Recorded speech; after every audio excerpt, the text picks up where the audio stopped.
Y bueno, para que no se nos pase más el tiempo, vamos a iniciar con 2 disparadores. Es un videito muy cortito para quienes no estén al tanto sobre cuál es la ley de identidad de género. Si alguien tiene alguna pregunta o recomendación antes de arrancar, también puede habilitar el micrófono o a través del chat. Ley 26.743. Identidad de género.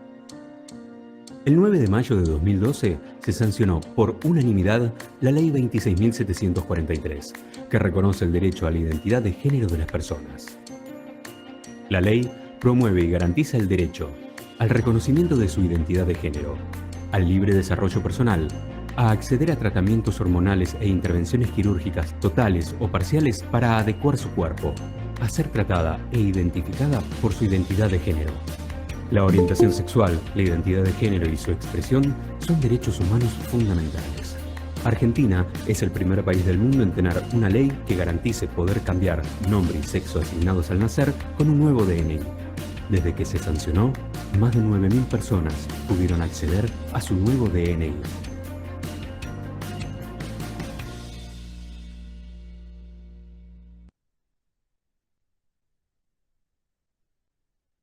Este es el video de difusión del Senado de la Nación, cuando se sancionó la ley. Y ahora, una noticia muy actual, supongo que estará en oído de cada uno de ustedes, sobre el DNI no binario. También es una noticia de la página de INADI, del Gobierno de la Nación, y dice: el DNI no binario, un gran paso hacia la visibilización y reconocimiento de la identidad. A partir del decreto presidencial número 476/21, Argentina es el primer país de la región en reconocer identidades más allá de la categoría binaria de género en los sistemas de registros e identificación. El Instituto Nacional contra la Discriminación, la Xenofobia y el Racismo, INADI, celebra el decreto presidencial que reconoce identidades por fuera del binomio masculino y femenino, al incorporar la nomenclatura X en el Documento Nacional de Identidad, DNI, como opción para todas las personas que no se identifiquen como varón o como mujer. Ornella, si querés, podés compartir pantalla. Así que a partir de estos disparadores, esta información que brinda el gobierno nacional actual, comienza el debate entre Ornella y Iliana, que van a representar la teoría queer, y Rosana López Rodríguez, que va a representar el movimiento contra el borrado de las mujeres. Ornella, vos mientras vas bien. Ornella y Iliana participan de un proyecto de extensión universitaria que se llama Pedagogía. Iliana tiene experiencia en un proyecto de educación libre que se llama Cantos del Fuego, que tiene 7 años de trayectoria en nuestra ciudad. Y Ornella también es docente de la Universidad Nacional de Mar del Plata en la materia de Teoría de la Educación. Bueno, buenos días, ¿cómo están a todos? Sabrán que a partir de este momento dejo de verles las caras a todos. Estoy presentando, así que cualquier cosa me avisan si no se ve o si hay algún problema. ¿Se ve bien? Súper. Sí. Bien, perfecto. Bueno, en principio estamos muy agradecidas por la invitación, porque exista este espacio también dentro de la institución. Celebramos que se trabaje, digamos, lo que es la educación sexual integral en todos los niveles y de todas las formas, ¿no? De todas las formas, haciendo referencia también a estos modos que hemos encontrado justamente de encontrarnos, modos otros, ¿no? Diversos, en los que algunos con pantalla, otros sin pantalla, podamos intercambiar, digamos, nuestros sentipensares, ¿no? Respecto también a las identidades y puntualmente a esto que es el documento no binario. Nos pareció, digamos, muy interesante la invitación, la convocatoria.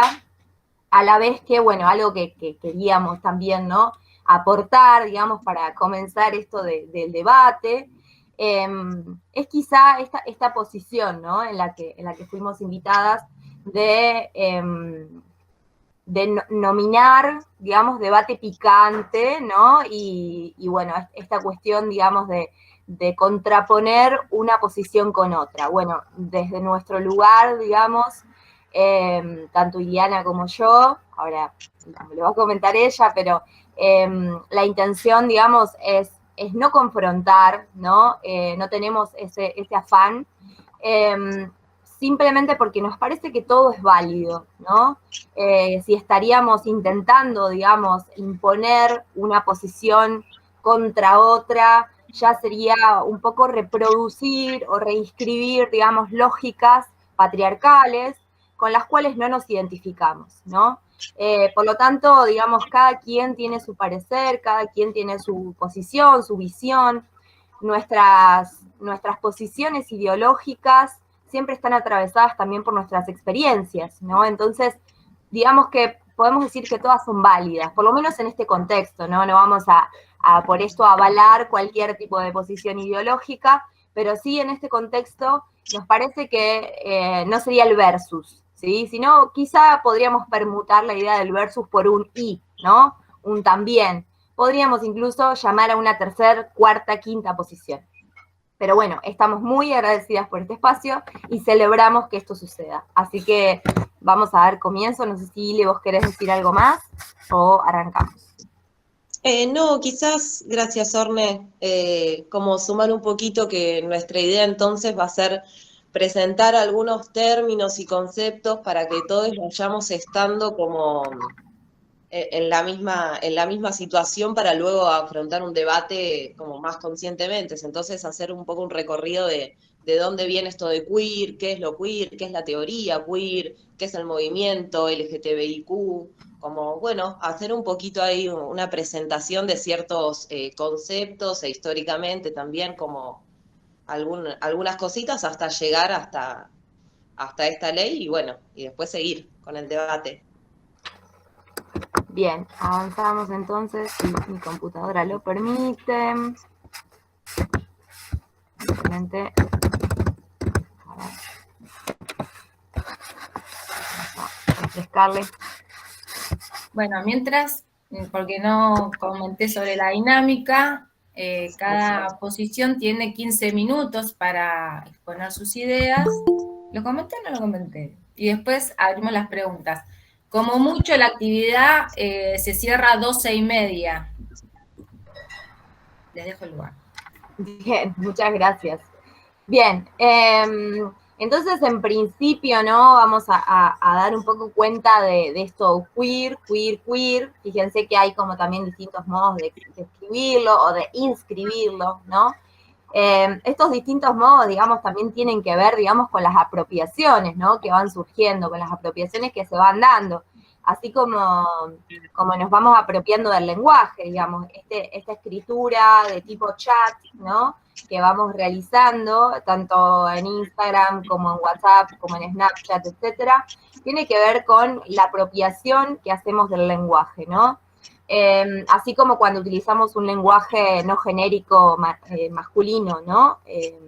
Lo que algunos llaman lenguaje inclusivo, que también podríamos ponerlo como intención, porque inclusivo, ¿quién incluye, no? Y ¿quién incluye? ¿Quién es esa persona para incluir o no incluir, no? Entonces, en esto del queer, digamos, nos invitaron, digamos, bajo esta posición, ¿no?, de la teoría queer. No sé si ustedes saben, pero lo queer, digamos, viene, ¿no?, del norte, por así decirlo, viene de países como Inglaterra, de países como Estados Unidos, y nos llega acá a nuestro territorio argentino, que también está atravesado por muchas otras identidades y no solo la Argentina. Entonces hay muchos teóricos, teóricas y activistas que se apropian de esa palabra y entonces la escriben con C, ¿no? O incluso la escriben con K. Son como modos o modismos, digamos, también de, como les digo, apropiarse, ¿no?, de eso, como no solo, digamos, de alguna manera leer ¿no? En los mismos términos en los que es producido bajo otras latitudes geográficas, sino también, de alguna manera, atravesarlo, ¿no? O inscribirlo por lo que son nuestras latitudes territoriales. Sí, sí. Quería agregar que es un término bastante polémico porque queer aparece como un insulto, ¿no? Socialmente, la palabra queer, así como está escrita la primera vez, Q-U-E-E-R, aparece como un insulto despectivo a las minorías, aquellas personas que no eran ni homosexuales, ni lesbianas, ni gays normales, ¿no es cierto? Como la lesbiana normal, una mujer que se viste de mujer y le gustan las chicas, ¿no? Por decirlo así, muy sencillamente.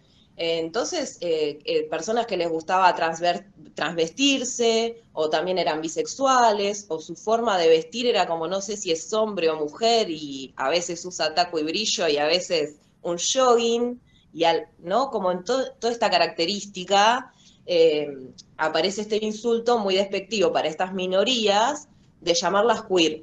Entonces, después, este término es reapropiado, como dice Orne, y pasa a la categoría intelectual para nombrar una teoría ya, ¿no? Entonces se empieza a usar el término queer en las teorías para nombrar aquellas teorías, posiciones ideológicas, conceptuales, que no están avaladas hegemónicamente, ¿no es cierto? Así como lo queer sexualmente no está avalado por la hegemonía, que es la heteronorma hoy en día, también aparece en la teoría a nombrar esto. Bueno, hay otras posiciones conceptuales, ideológicas, intelectuales, que aunque no estén avaladas por la academia, lo que se considera correcto, igual existen, y vamos a dar cuenta de ellas, así como habla Judith Butler, etcétera, ¿no? A partir de esta apertura y de reapropiarse de la palabra queer y traerla al campo de la teoría. Sí, en ese sentido, digamos, también podemos agregar, ¿no? Que no es solo, digamos, un insulto hacia las personas que no siguen una normalidad sexual o de género, sino también hacia personas que no seguían una normalidad, ¿no? En cuanto a lo esperable, ya sea la vestimenta como las actitudes, ¿no?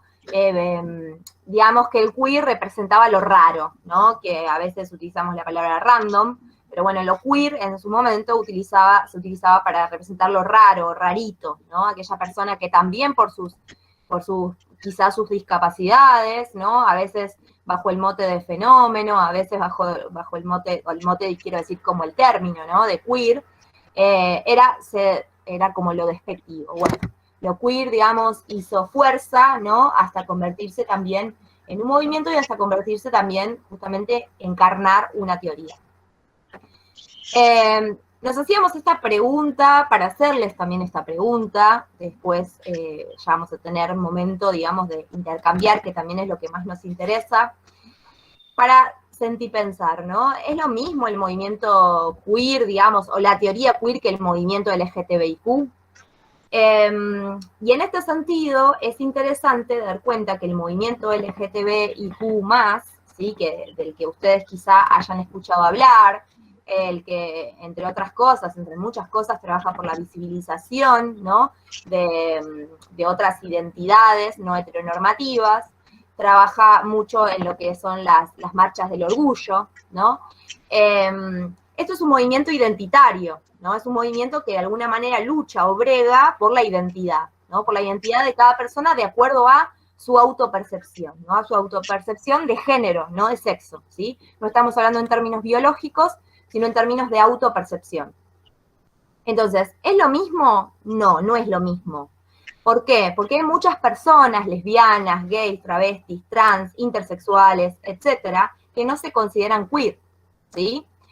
Y porque además lo queer, de alguna manera, no busca una definición y no busca tampoco un reconocimiento, ni por parte del Estado ni por parte de otras personas. Es decir, yo me reconozco a mí misma y no necesito que otros hagan este ejercicio de reconocerme, ¿no? Sino que yo me presento, no necesito que me representen, ¿se entiende? Por lo tanto, lo que viene a hacer lo queer, y por lo tanto la teoría como un despliegue, es de alguna manera inestabilizar, incomodar, ¿no? Generar tensión, generar pregunta donde no la había, ¿Por qué esto es lo raro? Entonces, viene a poner en jaque los patrones de la normalización, no estableciendo una apertura en esa normalización, sino más bien poniendo en jaque, bueno, ¿por qué tiene que el Estado reconocernos? ¿O tiene que otra persona reconocerme? ¿O una institución tiene que reconocerme? ¿No? Digamos que parecen movimientos parecidos, están quizá emparentados, pero no son lo mismo, ¿sí? Entonces, es interesante también tenerlo presente, siendo que vamos a justamente debatir esto del documento no binario, ¿no? Y te dejo la palabra si quieres. No, y ahí también yo quería agregar esto, ¿no? Como por eso dentro de lo que es el DNI no binario, las personas también trans y no binarias tienen distintas posiciones al respecto. Porque me parece interesante entender que todos estos movimientos y estas luchas por los reconocimientos de las identidades traen consigo intereses políticos, digamos. Estamos hablando de poder, estamos hablando de derechos, estamos hablando de la dignidad de la vida de ciertas personas que no encajan en una normalidad. Y esta normalidad no está dada por naturaleza, está creada social, cultural y políticamente por un Estado y un sistema que busca responder a ciertos intereses, que tiene el interés de que el privilegio y el poder queden en ciertos lugares. Ya después cada uno se replanteará, bueno, ¿dónde están esos lugares de poder? ¿A quién queremos otorgarle ese poder? Si estamos de acuerdo o no. Pero me parece importante entender que ya hace muchos años se viene moviendo primero por el derecho de las personas homosexuales. Bueno, qué loco, ¿no? Que tengamos, a mí me parece muy fuerte que una persona tenga que luchar porque se la respete porque le gusta una persona del mismo sexo, ¿no? Del mismo género. Y por eso, a ver, porque lo que sucede con estas minorías o diversidades, como se le llaman, es que en muchos lugares son violentadas estas personas. Entonces ahí radican un montón de problemas. Cuando una persona no puede desarrollarse libremente igual que otra, simplemente por una condición de autopercepción, me parece que es un hecho gravísimo, ¿no? Acá lo que queríamos compartirles es como el testimonio más concreto, íntimo y así, más personalizado de algunos y algunas compañeras trans, no binarias, que viven en la ciudad de Mar del Plata. Entonces, que brevemente como, nada, compartieron un poco cuál era su postura al respecto, que nos parecía interesante porque, como les decía, algunos están a favor y otros no. Por ejemplo, acá Ludo, a ver, yo no sé si lo leo en esta, a ver. Acá está, lo puedo leer tranquilamente.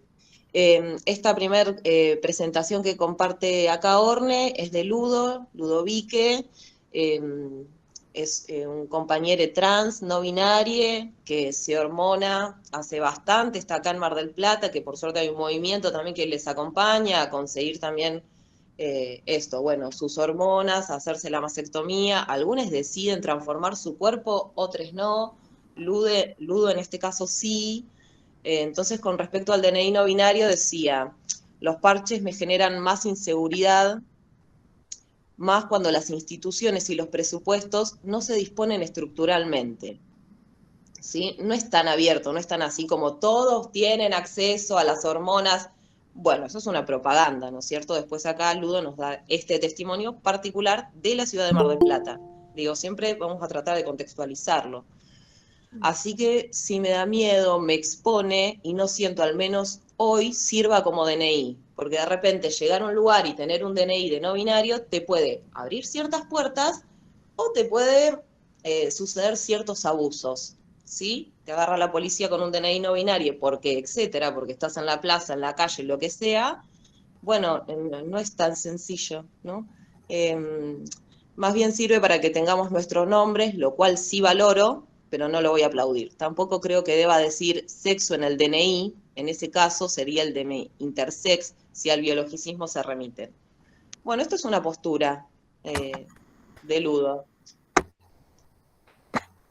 Y acá compartimos otras dos, por ejemplo, estos son otros dos compas de Mardel, Juani, que es no binaria, pero no tiene intervenciones sobre su cuerpo físico,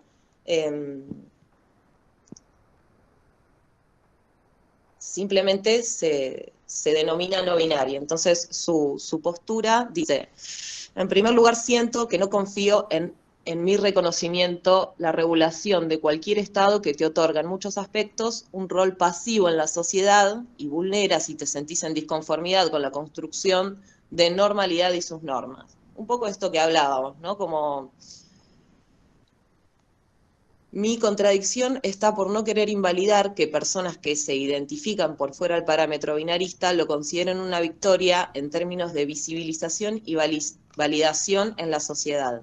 Sería como una postura más queer la de Juani, ¿no? Como respeto, pero no quiero que nadie valide que yo me considero no binaria. Y más cuando realmente esos derechos no están garantizados socialmente, en la realidad, digamos. En fin, en lo práctico no me sirve, no me garantiza nada. Considero que la lucha constante por nuestra visibilización la crean las redes diversas, creo en eso, en el apoyo mutuo, y pronunciación hasta que no sea un peligro ser disidente. Eso es como lo vive Juani, por ejemplo, que me pareció también muy interesante. Me pareció una postura muy, muy respetuosa y a la vez esto tiene más que ver con lo queer, ¿no? Prefiero seguir nombrándome, buscando redes de apoyo, hasta que no sea un problema, ¿no? Nombrarse distinto. Y bueno, por último, también me parecía lindo este relato de Fausto, que sería también no binario, género fluido. Aparece mucho esto también de elegir los propios nombres. Y en una charla que teníamos me decía qué importante la diferenciación de los procesos de cada uno, ¿no? De cómo los vivimos, cómo preferimos caminarlos. Validando eso, que las búsquedas personales y sensibles son los que nos hacen ahí también crecer como personas, descubrirnos y poder ser y relacionarnos desde ahí. Me pareció ese mucho más sensible, así sencillo, me gustó. Orne. Bien. Bueno, en principio, digamos, esto también lo traíamos por dos cuestiones, ¿no? Por un lado, para dar cuenta, visibilizar esto que decíamos, bueno, no significa que una postura, ¿no? Se homogeneice, digamos, que, digamos, movimiento LGTBIQ+, y todo ese movimiento piense lo mismo, porque está bajo un movimiento, ¿no? Como cuando decimos feminismos, tenemos que decir feminismos, digamos, no podemos decir que todas las feministas son iguales o que todas las feministas son iguales.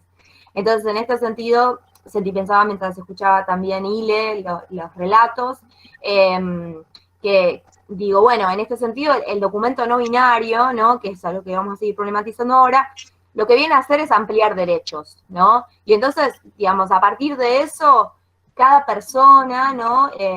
De acuerdo a su sentir pensar, de acuerdo a su determinación, a su autopercepción y su experiencia, podrá decidir utilizarlo o no utilizarlo, ¿no? Digamos, como estas jornadas. Siempre hay cosas para mejorar y siempre hay cosas para seguir inestabilizando y seguir tensionando. Es importante que se haga, digamos, es importante, en lo personal, ¿no? Y hablo desde mí, es importante que esto exista, porque entonces amplía derechos para las personas que sí quieren tener un documento no binario, ¿no? Ahora, de alguna manera no significa que todas las personas no binarias quieran tener un documento no binario, ¿no? Bueno, voy a avanzar por el tiempo. Respecto de esto, ¿no? La nomenclatura X, que es la posibilidad que se da a los no binarios, digamos que amplía, ¿no? La idea del sexo a lo que es no binario, lo que son las autopercepciones indeterminadas, no especificadas, indefinidas, no informadas, ¿sí? Autopercibidas, no consignadas, o otras acepciones con las que la persona pudiese identificarse, ¿no? Aquellas personas que no se sienten comprendidas en el binomio masculino-femenino.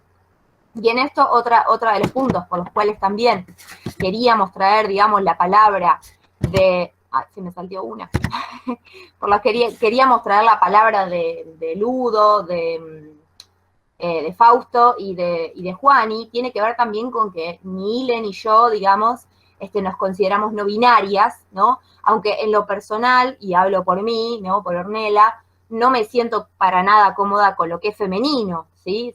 Porque también, digamos, más allá de la elección de género, ¿no? La elección la elección del deseo, ¿no? De con quién yo deseo compartir mi vida, mi sexo, mi genitalidad o todo mi cuerpo. Más allá de eso, también hay categorías, ¿no? Nomenclaturas, nominaciones, normativas que están socialmente asociadas y regulan el comportamiento de el denominarse masculino, femenino, intersex, no binario, y esto es lo que lo queer viene a poner en tensión, ¿no? Esto es lo que, bueno, si decís que sos mujer, ¿no? Que sos femenino, bueno, estamos esperando que vos actúes de acuerdo a eso que estás diciendo. Si decís que sos profesora, estamos esperando que actúes de acuerdo a eso, ¿no? Digo, todos los nombres, los roles, las nominaciones generan en quienes miran, en quienes escuchan, en quienes leen, determinadas expectativas, ¿no? Que están, digamos, históricamente reguladas, ¿no? Bien, Ile, no sé si querés decir algo más. No, creo que ya estamos para ir cerrando también de tiempo, Bien. así. Bueno, y para cerrar entonces, también trayendo la voz de otras personas disidentes, digamos, queríamos traer a la voz, digamos, de Susy Shock, probablemente conozcan esto, nos parecía súper interesante, digamos, cerrar con esta idea, ¿no? Reivindicar el derecho a ser un monstruo, ¿no? Ni varón, ni mujer, ni XXI, ni H2O, ¿no? Entonces, bueno, es un poema que seguramente conozcan. Si no lo conocen, les recomendamos fuerte que lo busquen, que lo lean más de una vez, porque es muy interesante, ¿no? Y de alguna manera lo que invita a Susy Shock justamente es a desnormativizarse, ¿no? A ser un monstruo, ser aquello que a otros incomoda. Ile, no sé si quieres decir algo más o... No, creo que podemos cerrar con esto, así después seguimos y tenemos ratito ahí para que hagan algunas preguntas también. Bien, ¿Dale? perfecto.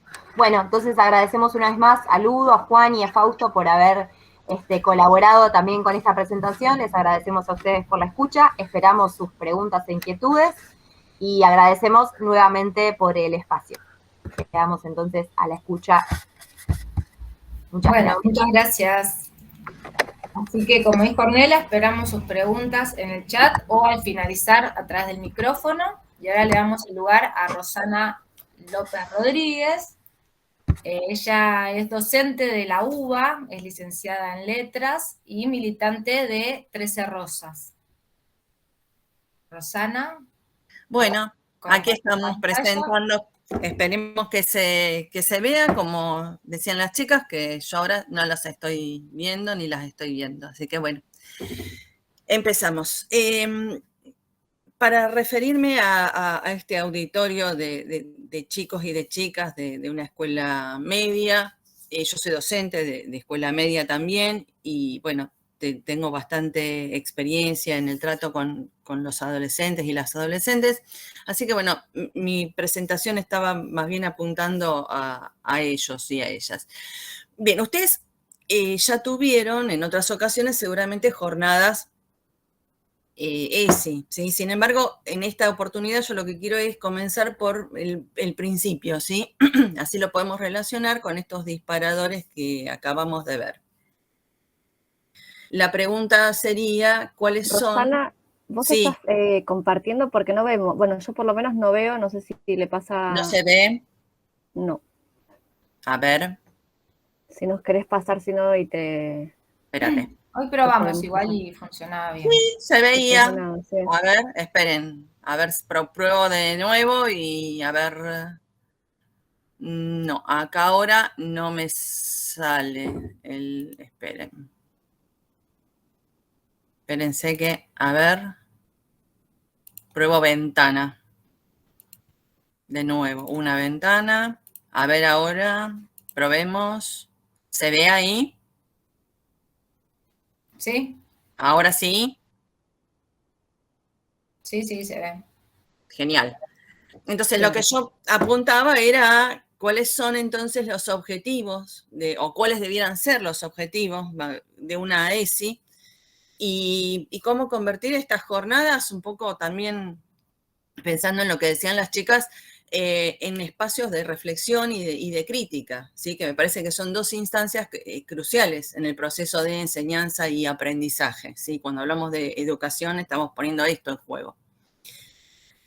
¿Cuál es el significado entonces de esa sigla? No cuál es la traducción literal de la sigla, sino cuál es el contenido de educación sexual integral.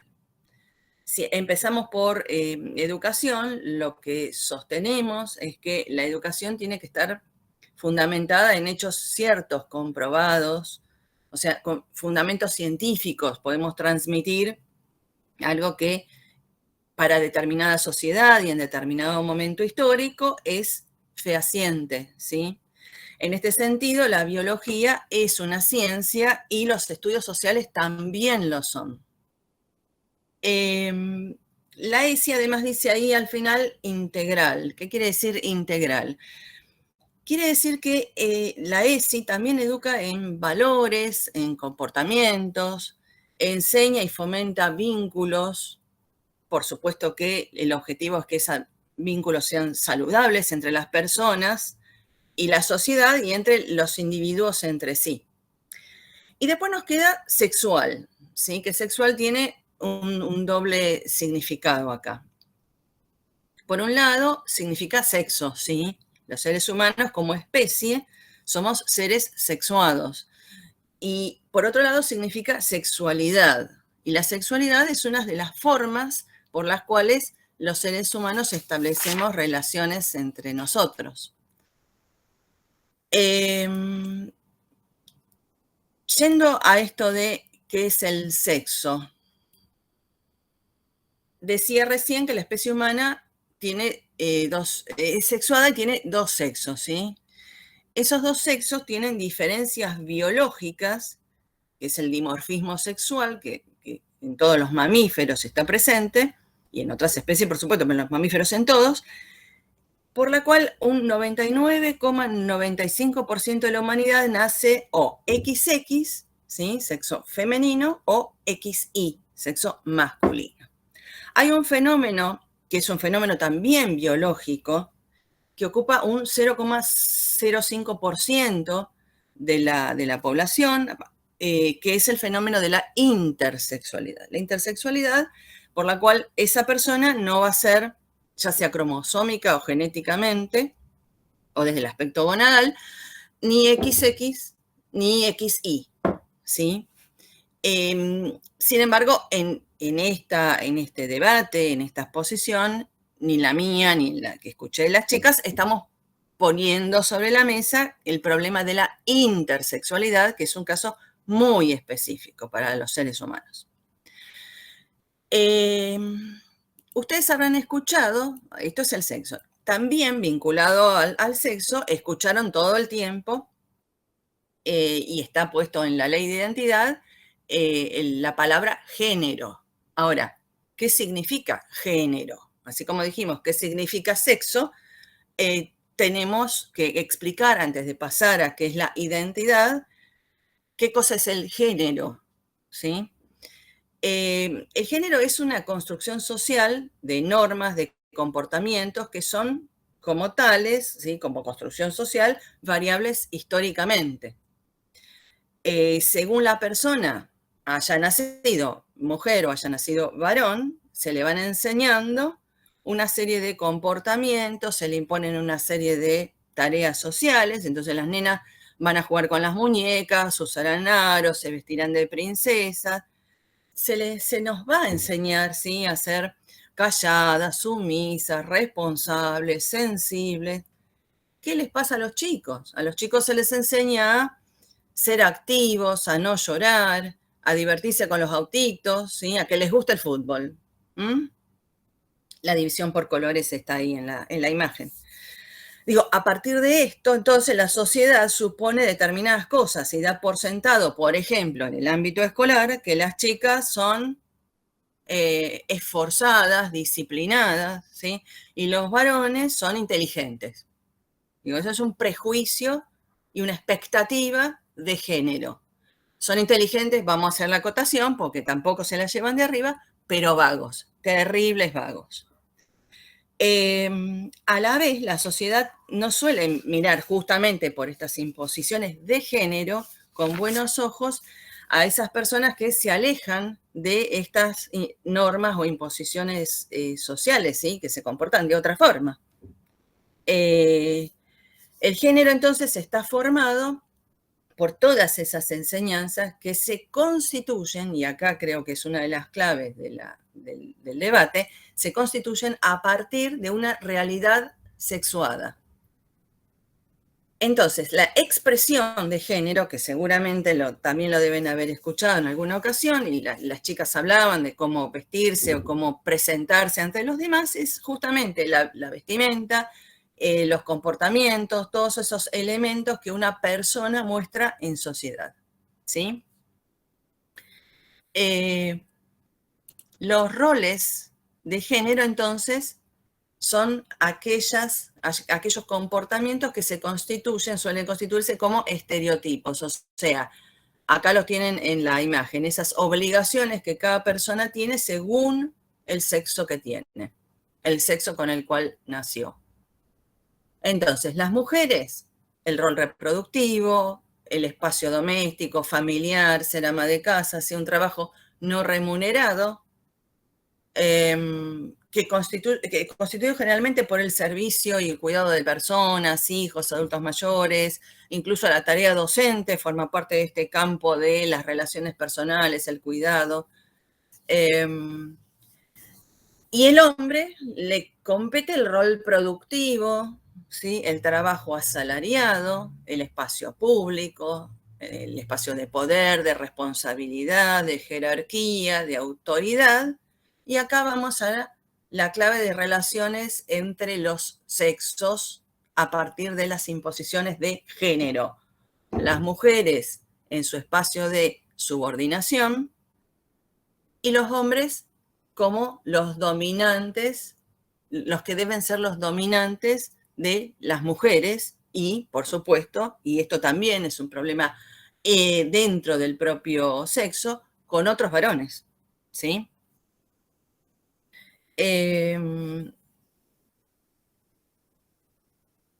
Otro elemento que solemos trabajar con los chicos en las jornadas de educación sexual integral es ¿qué es la orientación sexual entonces? Si hasta ahora hablamos de roles, de estereotipos, de género, pero no de las elecciones afectivos sexuales que puede tener una persona, que no tiene nada que ver o no debiera tener que ver con las imposiciones para los sexos. ¿Por qué digo no debiera tener que ver? Porque esta elección afectivo-sexual de cada uno de nosotros debiera estar liberada de los roles de género. Entonces, ser heterosexual o homosexual, yo pongo que solamente hay 4, pero porque elegí visibilizar la homosexualidad en las mujeres, porque en general cuando se habla de homosexualidad, inmediatamente la idea, la imagen, lo que se impone desde los medios, desde la educación también en general, o las películas, etcétera, homosexual es varón. Entonces, las mujeres cuya elección afectivo-sexual es la de alguien de su mismo sexo, son las lesbianas, ¿sí? Por eso yo puse heterosexual, homosexual, lesbiana o bisexuales. Y ya yendo a qué significa, qué es la identidad de género, también puesto en la ley que estamos discutiendo, poniendo acá sobre la mesa, la identidad de género es un sentimiento, ¿sí? Es el deseo, la palabra de esa persona, es la percepción interna que un individuo tiene con relación a sí mismo. Pero yo ya empiezo a poner acá en cuestión algunos conceptos de la identidad de género, algunas conceptualizaciones. Los deseos, los sentimientos, las expresiones verbales de cada uno de nosotros no son la realidad misma. Nosotros podemos sentir muchas cosas, desear tantas otras cosas, decir otras cosas. Por ejemplo, cuando se está discutiendo con alguien, uno le va a decir, te voy a matar. Bueno, decir eso no significa que vayamos a buscar un arma y matemos a esa persona. Podemos decir, me encantaría estar en París ahora, pero no estoy en París ahora. Entonces, no necesariamente aquello que decimos, que sentimos o que expresamos verbalmente es cierto o está acorde con la realidad. La primera conclusión que podemos obtener de esto es la siguiente. La primera conclusión entonces es que el sexo no es una construcción. El sexo existe, es una realidad, es una característica biológica dada. Y por lo tanto, el cuerpo que tenemos no está equivocado. Somos ese cuerpo, no habitamos un cuerpo. La biología y la naturaleza no se equivocan, ¿sí? Como segunda conclusión, lo que está equivocado es el género, porque el género se utiliza para oprimir a las personas. El género es una construcción social y en todo caso, si tenemos que modificar algo o eliminar algo que funciona para limitar o para oprimir, digo, limitar, limita a los varones, oprimir, oprime a las mujeres, es el género. Digo esto porque pensar que algo que oprime o limita, no es correcto que podamos pensarlo y aceptarlo como una identidad. Voy a darles un ejemplo. No es correcto aceptar que una sociedad acepte, por ejemplo, que las personas se identifiquen con la esclavitud. Yo tengo como identidad ser esclavo, porque ser esclavo no está bien. Que nos limiten porque sí, cómo nos vestimos, cómo pensamos, con quién tenemos relaciones sexuales consensuadas, o que nos opriman y subordinen, porque las tareas que tenemos como mujeres son las de criar hijos, por ejemplo, no es algo con lo que tengamos que identificarnos. El género es perjudicial. Presionar a los chicos para que se comporten agresivamente, porque de lo contrario son menos machos, es perjudicial. Imponernos a las chicas que tenemos que ser todo el tiempo lindas o estar a disposición de los demás es nocivo. El género es esa imposición social que intenta justificarse por la biología, pero en realidad es lo que está mal. En la ley de identidad de género, entonces, supone una libertad sin conciencia, porque valida cualquier tipo de sentimiento interno, incluso aquellos que, como nadie los cuestiona, pueden llegar a ser perjudiciales. La ley habla de hormonación y cirugías. Ni la hormonación ni las cirugías son inocuas. Sus consecuencias pueden ser irreversibles. De hecho, lo son, desde la calvicie, la esterilidad, la embolia, los ataques cardíacos, hasta, obviamente, las mutilaciones que no tienen marcha atrás, ¿sí? Vulvoplastias, faloplastias. Los niños, las niñas y los adolescentes y las adolescentes son los más perjudicados porque todavía no completaron su desarrollo ni físico ni psicológico. El caso que les quiero traer acá para ir cerrando, de Keira Bell, en Gran Bretaña, sentó un precedente en este punto. Keira cuenta su historia diciendo que a los 14 años ella había empezado a sentir una incomodidad muy grande con su cuerpo. No encajaba en esos estereotipos de femineidad que, por haber nacido mujer, el género le estaba imponiendo. Entonces pensaba que el problema era ella. Después de 3 consultas, 3, cada una de 1 hora de duración, o sea, después de 3 horas, Keira fue conducida a tomar bloqueadores de la pubertad a los 16 años, hormonas del sexo opuesto, o sea, testosterona, a los 17. Y se realizó una mastectomía doble a los 20 años.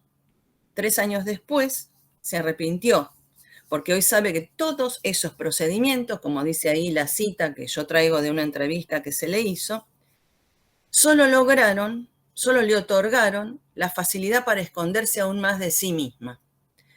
La mayoría de las veces lo que dicen es yo era lesbiana y el contexto en el cual estaba no lo aceptaba, o yo me quería vestir o tener una expresión como siendo mujer distinta y no era aceptada, pero el problema no lo tiene Keira, el problema no lo tienen los y las adolescentes, el problema lo tiene la sociedad que todavía sigue mirando con malos ojos estas conductas. Bueno, para cerrar el caso de Keira Bell, la justicia finalmente le dio la razón, ¿sí? Y volviendo a la cuestión de qué es la libertad con conocimiento y con conciencia, lo que queremos decir es que tenemos que ser conscientes de estas decisiones que tomamos. Pero hay responsabilidades colectivas, o sea, que nos exceden a cada uno de nosotros. Y en este marco es que yo pongo la ley de identidad de género. Suponga que una chica que pesa 40 kilos dice que se ve gorda, se sigue viendo gorda, se siente gorda. Y nosotros como sociedad y como médicos o como docentes o como personas, como políticos, como los senadores que celebraban la ley de identidad de género, le ofrecemos diuréticos y laxantes. Eso es criminal. Pongamos un ejemplo más cotidiano que no necesariamente llega al crimen. Un chico quiere jugar todo el día, me pasa habitualmente, todo el día con la Play. Y siente que sus padres no lo dejan ser libre, no le dejan hacer lo que lo hace sentir bien, lo que le gusta. Pero abandonar a un niño y dejarlo sin considerar cuáles son las consecuencias de esos actos es muy grave por los adultos responsables y por la sociedad responsable de esos chicos. Si quienes son responsables entonces por la integridad de todos y cada uno de nosotros nos dicen que hagamos lo que se nos da la gana, esas personas dejan de hacerse responsables por nosotros. Supongan que el Estado son sus padres y un buen día sus padres le dicen, bueno, hagan lo que a ustedes se les cante, hagan lo que se les dé la gana. Sería genial, pero tenemos que asumir los costos de nuestros actos y el problema es que nuestros padres dejaron de cuidarnos y tenemos que cuidarnos solos.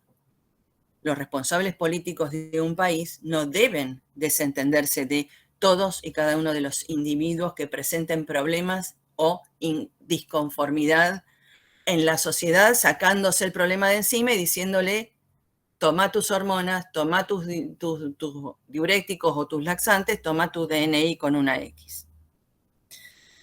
El decreto de los documentos no binarios también genera un problema para que el Estado cumpla con la función que le corresponde, porque el Estado es el que tiene que generar políticas públicas y por lo tanto para eso necesita conocer la realidad. Y la realidad es que la sociedad está compuesta por hombres y mujeres. Entonces, ¿cómo va a saber el Estado cuando sean X o cualquier letra, porque nadie está conforme, como bien decían las chicas, no hay nadie conforme con la letra que le ha tocado, si hay que comprar mamógrafos, cuánto hay que comprar, si hay que comprar misoprostol o no en los hospitales, o de lo contrario hay que suministrar preservativos, si no sabemos si hay mujeres, si hay hombres, si son X o Q o B o Z. Socialmente, ¿sabemos si X mató a X, si se cometió un femicidio o no? Necesitamos saber si hay hombres y mujeres, porque también, y estamos en el mes que entra frente a las primarias abiertas, simultáneas y obligatorias, porque hay paridad electoral y necesitamos saber si hay hombres y mujeres y cuántos son, porque el 50% de las listas tiene que estar formada por mujeres y otro 50% por hombres. Lo más grave es que en esta sociedad en la cual estas leyes cumplen los deseos individuales de las personas, lo que unas personas quieren se da de patadas con lo que quieren o necesitan otras personas. Entonces, ¿cómo vamos a valorar Y acá yo lo dejaría para no tomar más tiempo, pues tenía otra placa, pero la puedo dejar para el final. ¿Cómo vamos a valorar todas estas preguntas que dejan planteadas las leyes por las cuales el sexo se elimina de facto? ¿Cómo vamos a valorar quién y cuándo cometió femicidio, como decía recién? ¿Cómo vamos a valorar una violación? ¿Es cierto que en estos crímenes el sexo no importa? ¿Quiénes quiénes vamos a ser? Y lo voy a poner en primera persona el plural, porque la respuesta la podría decir cualquier feminista. ¿Quiénes vamos a ser perjudicadas estructuralmente? Seguir siendo perjudicadas estructuralmente.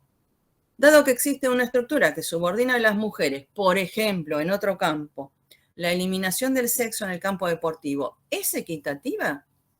Y en los espacios de mujeres, ¿cuáles son los riesgos potenciales que tenemos que enfrentar las mujeres? En los baños, en las cárceles, en los vestuarios.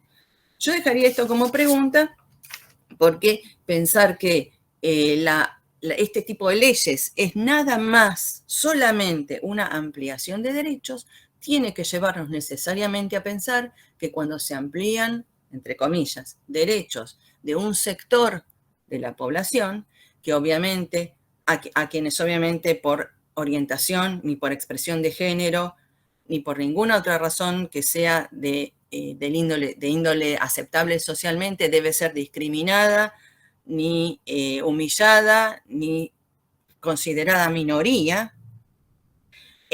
¿Cómo vamos a resolver estas supuestas ampliaciones de derechos cuando en realidad esta ampliación para un sector, cierro con esto, termina perjudicando a la mitad de la humanidad y limitando a la otra mitad?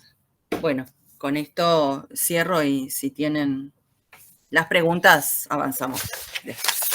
Bueno, muchas gracias, Rosana. No, de nada, chiquis, ya lo saco. Ahora, según lo que estaba planificado, está la posibilidad de que Ornella y Liana hagan alguna pregunta, alguna consulta al discurso de Rosana o viceversa. Y luego abrimos el debate para todos los que estamos aquí presentes. Existe esa... Bueno, sí, si quieren, sí, podemos. Yo lo que haría es sumar preguntas, más bien, como para abrir el debate. No sé si estás de acuerdo, Ile. Sí, yo la verdad es que preferiría que sean las chiques quienes vayan haciendo las preguntas para que no se, porque si empezamos como a preguntarnos cosas de un lado a otro entre nosotras, quizás es muy amplio, me parece, y se puede desarrollar mucho. Me parece más interesante escuchar a les pibis, saber qué les parece personalmente. Creo que era una sola pregunta, igual yo las mías las dejé como todas, podrían resumirse en una sola. Pero sí, si quieren pasamos a los chicos.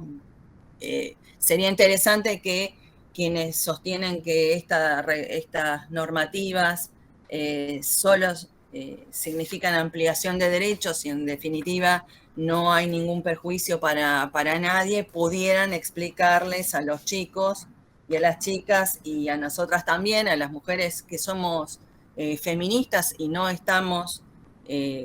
apoyando ninguna forma de imposición genérica, ni nada por el estilo, pues pudieran explicarnos esto, digamos, cómo funcionaría una sociedad en la cual cada uno hiciera lo que se le da la gana. Pero bueno, por ahí los chicos tienen una respuesta mejor que las nuestras, vaya uno a saber. Es muy amplio responder esa pregunta, creo que se llevaría mínimo media hora y no sé si quedaríamos conformes, así que... Sí, yo lo único que sí me gustaría es tener en cuenta dos o tres cuestiones que anoté y que también se las invito a los estudiantes para que lo traigan. En lo personal no estoy de acuerdo con esa idea de la ciencia empírica, pero como Rosana la trajo a colación, ¿no? Y bueno, empezó así su presentación hablando de la ciencia empírica, creo que es necesario poner arriba de la mesa de que lo empírico, ¿no?, es lo que es comprobable, ¿no? Entonces, si hablamos de lo empírico, digamos, ahí encuentro como una tensión en cuanto al discurso. O sea, si hablamos de lo empírico, no hay que introducir suposiciones, ¿no? Porque una suposición no vendría a ser empírica. Quiero decir, ahí hay un error de concepto en cuanto a las posiciones. Entonces no podríamos suponer qué sucedería con el voto, no podríamos suponer qué sucedería con los cuerpos y otra cosa que quiero dejar arriba de la mesa es que el sexo no es, la categoría sexo, la división sexual, no está dada históricamente, digamos, sino que es una construcción cultural que se dio a partir de un momento puntual, ¿no? Entonces, digamos, la sociedad ha funcionado sin la categoría de sexo, sí, ¿sí? O sea, la categoría de sexo funciona ahora para nosotros, sí, pero no es que toda la vida, digamos, el paleolítico funcionaba con la división de sexo, ¿sí? Y no encuentro yo la relación que hay entre voto y sexo, o sea, no sé en qué sentido, digamos, podría modificar la elección del sufragio acorde al sexo, ¿no? Digamos, a si tengo un pene, o tengo una vulva, una vagina, o tengo o si soy intersexual, o, bueno, digamos, si soy no binaria. Pero eso como mínimas cositas, porque estoy de acuerdo que hay un montón para charlar y para tensionar. Bueno, yo sí puedo tomarme los 5 minutos para responder. Bueno. Sí. Bien, el sexo, que se haya designado o puesto una etiqueta a una condición humana que es biológica desde antes de los Homo sapiens, que se le haya puesto sexo en determinado momento de la historia y que el Homo sapiens apenas pudiera hablar, no significa que la especie humana no funcionara y no se reprodujera a partir del dimorfismo sexual. O sea, que alguien en algún momento le haya puesto tree a algo que tiene raíces, tronco, ramas, hojas, y en otro lugar se le haya puesto árbol, no quiere decir que antes de esa nominalización, en términos filosóficos, ¿sí?, no existieran estas cosas con raíces, troncos, sí existían. Y lo empírico es esa existencia por la cual hay algo en el mundo real que tiene raíces, troncos, por la cual antes de la existencia incluso de las sociedades de clases, en la horda primitiva, cuando no existían ni estas formas de lenguaje, ni el sexo, ni el género, ni el feminismo, ni nada, la mitad de los nacidos eran XX y la mitad de las nacidas eran, la mitad de los nacidos eran XY, la mitad de las nacidas eran XX, y se reprodujeron así, y por eso estamos nosotros hoy acá. O sea, negar la existencia del sexo real, más allá de toda denominación, que sí, en inglés se dice sex y no se dice sexo, entonces es distinto el sexo en inglés que el sexo en castellano. Es lo mismo. Nadie se confunde cuando pare, nadie se confunde cuando menstrua, nadie se confunde. Eso está ahí, y está ahí porque está en cada una de las células de nuestro cuerpo, que van desde el pelo hasta las uñas, y es comprobable. Y negar la empiria es de un riesgo muy grande para la psicología y para la salud física de los y las adolescentes. Muy grande, porque es una etapa en la cual los chicos y las chicas tienen crisis físicas por su transformación física y tienen crisis psicológicas por sus adecuaciones, por sus búsquedas, por sus relaciones. Entonces es muy grave que les digamos, no, bueno, el sexo no existe, es un invento. El sexo no es un invento. La designación de algo no hace al hecho. El hecho está, y el hecho existió, y existió siempre. Ahora, me parece que confundir la construcción social y negar la realidad y la empiria, lo cual no quita que la ciencia del siglo XXI sea diferente y progresiva con relación a la del 20 y a la del 19 y a la del 15 y a la del Paleolítico. Clarísimo. El desarrollo de la historia está fuera de discusión. Pero negar, porque se desarrolla la historia y en el siglo 25 se van a saber más cosas que de las que sabemos hoy, no quiere decir que hoy no tengamos que manejarnos con las realidades que conocemos hoy.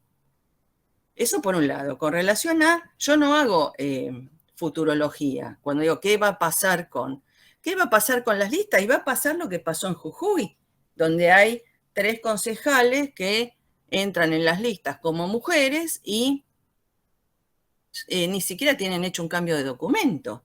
Entonces las mujeres, después de luchar por el sufragismo, después de que las maten, las encarcelen, las maten de hambre, resulta que tenemos paridad electoral y no tiene ninguna importancia. Si alguien dice, yo soy mujer, no tiene ninguna importancia. Entonces, perdón, Rosana, a lo que hacía referencia con esto de las suposiciones es a responder cosas que todavía no pasaron. Entonces, sí, pasó, es lo mismo que pasó, te estoy diciendo claro, que pasó, en Jujuy pasó. Claro, pero eso es un hecho concreto y también me parece como un poco tendenciosa. No es tendencioso. A ver, no se puede legislar sobre la base de... Pero ya si quieren cerramos porque se pasó. A un colectivo que tiene un logro, por eso hablamos de borrado de mujeres, porque las mujeres, las feministas, han logrado eso. Y cuando se dice, bueno, cada uno que diga lo que sea es válido, entonces, ¿en qué sentido no están cuestionados todos esos logros y esas luchas de las mujeres? Están absolutamente cuestionados, porque entonces te sentís como querés y no tiene ninguna importancia. Entonces, ¿para qué lucharon las mujeres? ¿Para qué lucharon? ¿Para qué se hicieron matar? Para nada. ¿Y para qué se hicieron matar entonces todo un montón de travestis, de homosexuales que también vienen con una lucha? Digo, me parece... No tiene nada que ver, los homosexuales y los travestis pueden votar perfectamente, son hombres, vota como hombre, sos mujer, vota como mujer, pero sabemos cuántos hay, porque decir algo, yo hoy digo que soy mujer, mañana digo porque me conviene que soy hombre, o no me conviene, o lo que sea, no es tendencioso. Es variable. El queerismo lo que tiene es que justamente es puramente sentimiento interno, no verificable socialmente, y palabra. Lo que se dice es. Y lo que se dice no es el ejemplo del árbol. El árbol es independientemente de cómo ¿les parece? Digo, como para cerrar esta cuestión, ¿no? Si les parece... digo, yo en lo personal no tengo la intención de convencer a Rosana de nada, ¿no? Digamos, Rosana tiene su postura y está bien, es válida. A mí no me convence, pero está bien. No, me gustaría que me demostraran que está mal, chicas, les puedo asegurar de todo corazón. Pero es que, digamos, en principio no hay manera, no es nuestra cuando alguien me dice no hay hombres y mujeres, no es nuestra intención. Es un invento, los hombres y las mujeres son un invento. La palabra... No es nuestra intención convencer a nadie ni imponer, porque esta es la lógica patriarcal de la cual nos despegamos cuando nos llamamos feministas. La lógica patriarcal es aquella por la cual las mujeres estamos subordinadas a los hombres. Y la lógica patriarcal es el queerismo, por el cual cualquier hombre que dice que es mujer ocupa espacios de mujeres. Con la lógica de la tolerancia y que cada uno diga lo que quiera, entonces estamos como el pibe que juega a la Play 24 horas por día. Y hace lo que quieras. Y soy más bueno porque te dejo hacer lo que se me da la gana. Mira qué bueno que soy, porque no discuto. No, a mí me parece que hay que jugársela, que hay que discutir, que hay que poner las cosas sobre la mesa y que tenemos que ser honestas con nosotras mismas, porque no es ser honesto decir, bueno, es más bueno y es más cool decir que si todo el mundo hace lo que quiere estamos mejor. Y no, ley de la selva se llama eso. No es ni por bueno ni por cool, me parece que es una posición política, por eso digo que es muy amplio entrar en ese tema. Por ejemplo, vos das por sentado un montón de cosas, como que la democracia está bien, la democracia no está bien, soy socialista, pero te puedo asegurar que esto era lo mejor que teníamos hasta ahora las mujeres. Después del sufragismo. Entonces, si vamos a retroceder, no, porque ya sé que no está bien, que hay que hacer una revolución y tirar todo al tacho, pero es evidente que si vamos para atrás, revolución la veo lejos. Intervengo un segundito porque acá en el chat fueron, bueno, Pilar, no sé si tenés ganas de intervenir, ya que pusiste dale, no te quiero obligar igualmente, pero me parece que ya que son 1:15, no sé qué les parece, podríamos empezar como a abrir la palabra a las pibis. Bueno, Pilar, ¿querés hablar o si no le damos la palabra? Después a Anaibí le damos la palabra.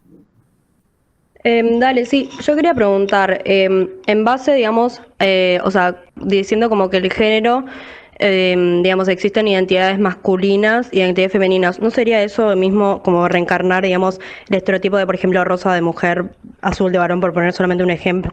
Un ejemplo y yendo, digamos, a los rasgos mucho más grandes y mucho más violentos y graves. ¿A quién va la pregunta Pero ¿cuál es dirigida, la Pilar? claro. Así, si querés, como para que sea fácil la respuesta, más directa.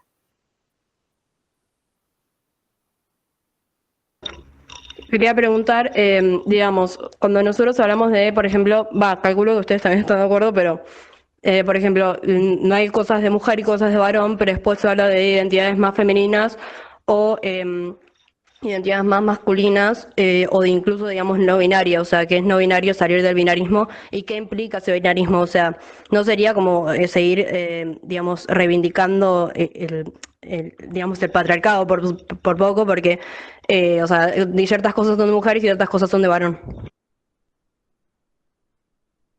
Como ciertas actitudes, por ejemplo. Bueno, entiendo que esa pregunta no va para mí porque eso es lo que cuestioné yo, sí. Bueno. Sí, va más que nada para Orne e Ile, creo que es la otra. En principio, digamos, justamente lo queer, ¿no? Que vendría a ser lo que estamos proponiendo o encarnando en esta presentación, tiene que ver justamente con el desarme, ¿no? Con la puesta en tensión, con la descompostura, digamos, de todas esas limitaciones y de todas esas etiquetas, ¿no? Si femenino, masculino, no binario, digamos, lo queer justamente apuesta a que vos te llamás Pilar, si querés llamarte Pilar, y si te querés llamar Teti, te decimos Teti, ¿sí? O sea, apuesta a eso, a que cada persona sea capaz de autonominarse, de autodefinirse y de autopercibirse, ¿no?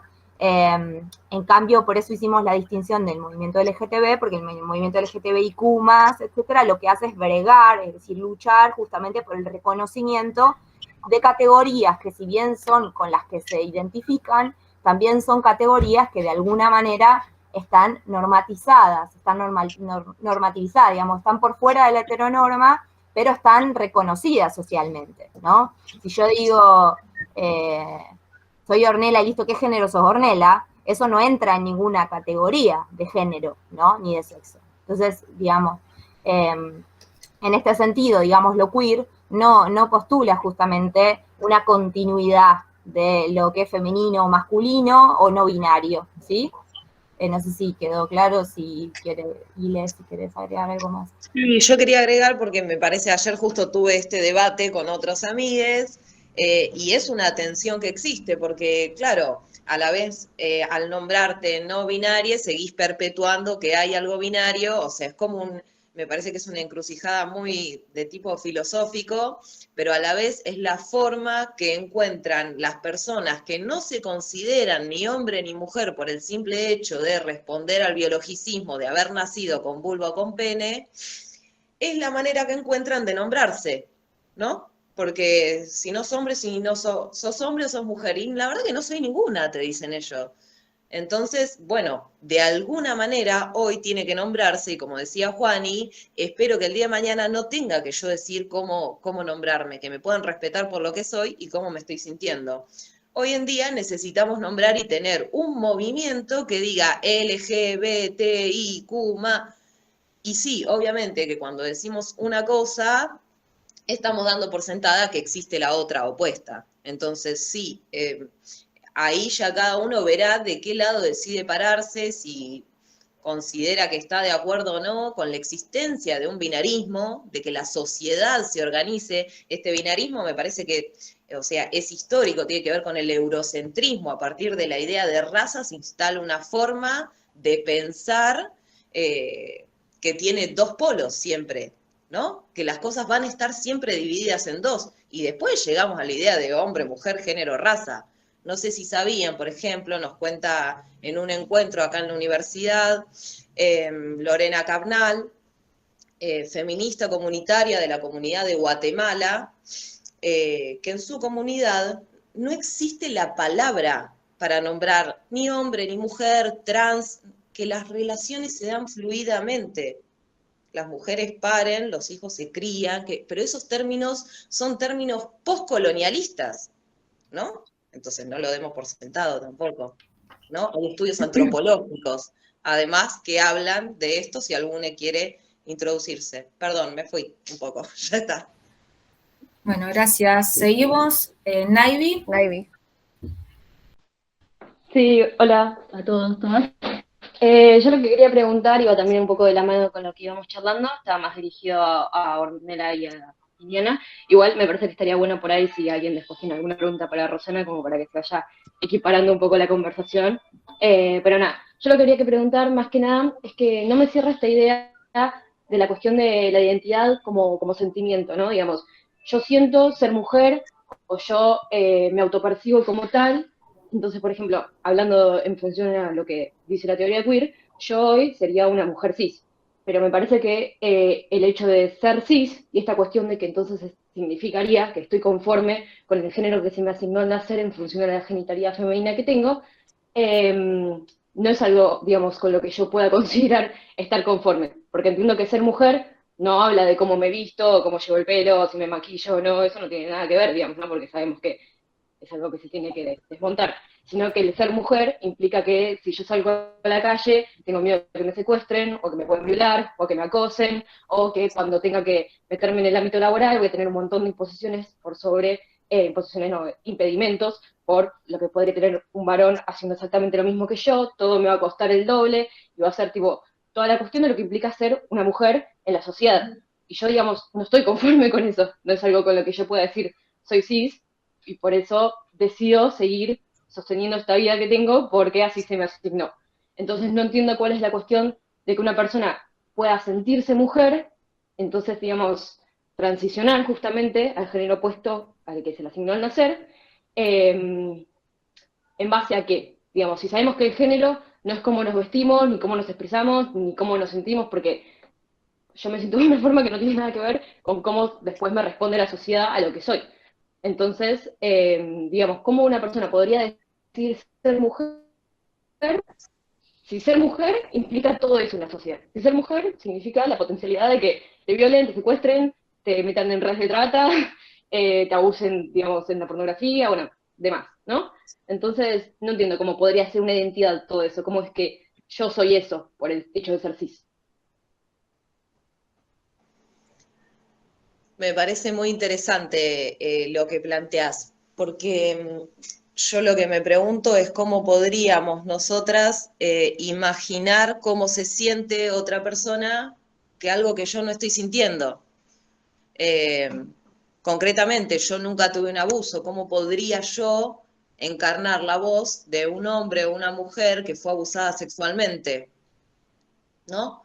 Entonces, ¿cómo podríamos nosotros, cualquiera de nosotros, hablar de cómo una persona que un día nació con pito dice, necesito vestirme de mujer, necesito eso para sentirme una persona completa, necesito que me traten de otra manera? Yo concuerdo con todo lo que vos decís, ¿no? Como con esto que planteabas. Con respecto a la lucha feminista y con respecto también, digamos, a ciertos derechos, ciertos peligros que corren las mujeres. Claro, tal cual, ¿qué es vestirse de mujer? Entonces, hay una construcción de eso. Si te pones unos tacos y una pollera y tenés un pene, te estás vistiendo de mujer, sos una traba. Y el punto es que si vos como mujer tenés miedo de salir a la calle, de que te violen, de que un montón de cosas que vos enumeraste, ¿qué les espera a las personas que deciden cambiar su identidad? ¿Cuál es el problema de que una persona que tiene un pito se ponga una pollera, unos brillos y unas plumas? Parecería que no tendría que haber ningún problema de cómo se viste el otro. Yo no estoy viendo cómo están vestidos cada uno de ustedes. Yo me pongo mi campera, mi buzo, lo que a mí me gusta, ¿no es cierto? Pero parecería ser que eso sí es un problema. Si como mujer es un problema salir a la calle, afrontar ciertos riesgos, conseguir trabajo, casa-trabajo, estamos hablando de dignidad de vida para ciertas personas, entonces, ¿por qué una persona que a mí la verdad es que no me importa por qué se puso un taco, un brillo, o por qué si nació con pene y se siente mujer, se quiere vestir de mujer, sabiendo todo lo que eso implica, o viceversa, esas personas están vulneradas de derechos, básicamente. Y acá me parece que ese es el problema. Disculpa, ¿te puedo hacer una pregunta? ¿El problema las mujeres lo tienen por cómo se visten o por su realidad biológica? A nosotras nos violan, nos identifican por la calle, porque vamos con pollera o porque tenemos vulva y tetas. ¿Querés que siga? Una hermosa pregunta. Sí, divina. No, lo que pasa es que por ahí se cortó un poco lo que había preguntado Naivi, pero bueno, creo que tiene también vínculo, ¿no? Una pregunta con la otra. En principio, digamos, me parece súper importante el respeto, ¿no? El respeto y el respeto a la percepción de cómo cada quien se nomina, digamos, de cómo cada quien se percibe. Es decir, si Ileana viene y me dice, yo me llamo Ileana, y le digo, ok, Marta, no la estoy respetando, porque escuchame, yo me llamo Ileana, porque me decís Marta. Ah, no sé, me gusta cómo te queda Marta. Entonces, si Ileana me dice, yo soy trans, ¿quién soy yo? ¿Quién soy yo? ¿Desde qué lugar? ¿Desde qué rol? ¿Desde qué posición? ¿Soy yo alguien para decirle a Ileana cómo se tiene que vestir? O si lo que se puso es de mujer, de varón, de cis, de trans, de no binaria. ¿En dónde estamos? Entonces, digamos, me parece súper importante respetar, ¿no? El nombre, la ropa, la música. O sea, cada quien, digamos, ocupa un lugar, una posición, y en la medida que puede, ¿no? Lo manifiesta. En este sentido, retomo la pregunta de Dolores, que la voy a llamar Dolores, por como dice ahí. En este sentido, entonces, digamos, retomando esa pregunta, digo, hay una construcción cultural, ¿no? Que está dada, está asociada, digamos, a cada nominación. Por eso también es tan importante, no sé si es tan importante, es importante, es a considerar lo que propone, por ejemplo, lo queer, ¿no? O esto que decimos, digamos, de si es necesario o no es necesario el documento no binario, digamos, si es necesario que el Estado nos reconozca, quién es el Estado para reconocernos, ¿no?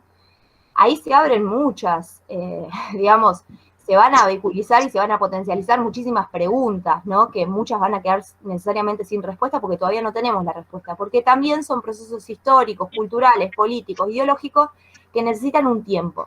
Entonces, esto que ustedes dicen, esto que Dolores menciona, de por qué yo por tener vulva o por tener tetas salgo a la calle y me pueden violar, tiene que ver con una construcción cultural. Tiene que ver con un rol, ¿no? Que uno ocupa cuando sale a la calle, que tiene que ver con una construcción cultural.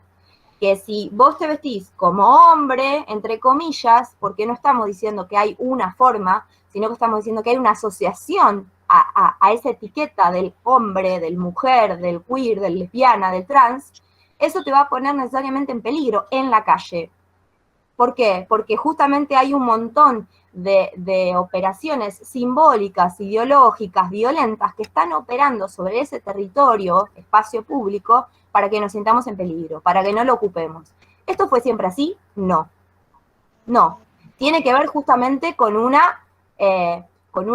proceso histórico. Les recomiendo otro libro que se llama Calibán y la bruja, de Silvia Federici, muy interesante libro, en el cual, por ejemplo, da cuenta, ¿no? Hace una historización de por qué se mataron las brujas, ¿no?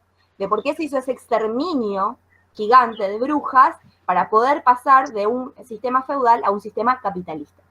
De cómo se pasó de que teníamos las mujeres, las doulas, las parteras, etcétera, ¿no? Todas las personas también no binarias, conocimiento sobre el cuerpo, sobre la salud, sobre la sexualidad, ese conocimiento se confiscó, digamos, y se puso en manos de la medicina. Bueno, eso no fue siempre así.